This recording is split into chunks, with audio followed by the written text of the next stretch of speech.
I'm Vidal Sassoon. And if you don't look good, we don't look good. Vidal Sassoon is known for its radical haircuts, and the latest collection, Neue Kraft, showcased at Beauty Asia Singapore, is no different. Razor TV meets the woman who is currently heading the only Vidal Sassoon Academy in Asia, and that's in Shanghai. I'm originally from Malaysia, born and raised, and then I have moved to America in New York in the 80s, and now I've been working for Vidal Sassoon for about 20 years now, and I'm currently located in China, in Shanghai, and continuing running Vidal Sassoon Academy.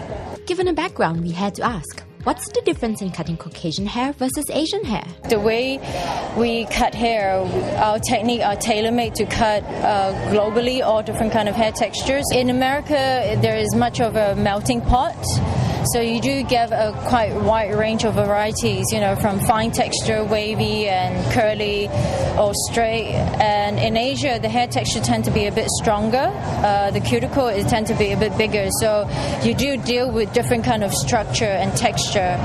So it is a lot more exciting actually dealing with Asian hair because it really jumps out. If you did not, plans it right, or the length did not execute in the right way, or did not predict, what the behavior of the natural hair would do. Well, that would explain the very avant-garde Neue Kraft collection. We were inspired by a few elements. One is Naum Gabo. He's a Russian constructivist. And Naum Gabo were known to also make big sculpture, very heavy with steel and very substantial. But later on, he was trying to do something that is more friendly, where you can express the work and yet it does not have that kind of mass heaviness to it. So he actually built a lot of this kind of plexiglass that using the silhouette of this curve and geometries, or a lot of abstractions of shapes, and it looks very 3D and airy and light.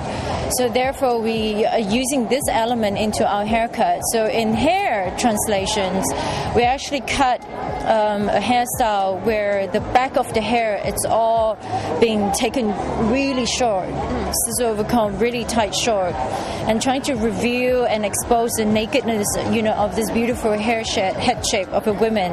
And then in the front, we're trying to do this beautiful line and trying to sit and sort of create this three-dimensional, abstracts, and trying to bring the features in more of this to give this 3D effects. So we're trying to draw different lines and silhouette onto the women's face. Since she's such a trendsetter herself, we asked Maple what are the color trends for hair this season. We use a lot of cool tone.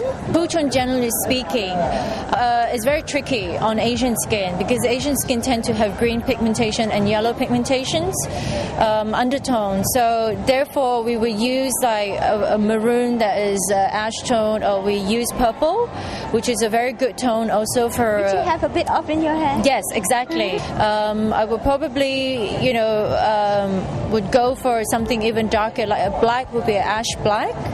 So it all goes on using all this different ash tone for this particular season. And naturally, we couldn't leave without asking her for her top hair tips. Hair tips. One biggest thing that I found in Singapore is I noticed no one liked to use conditioner. Maybe it's because of the weather, it's very humid, but conditioner is actually very, very crucial. It's like moisturizer. So that is one of the biggest tips. I would say, always use conditioner. Well, we hope your hair is all set for this season's geometric cuts and cool colors. But stay tuned because coming up in the next clip are some very interesting discoveries for women.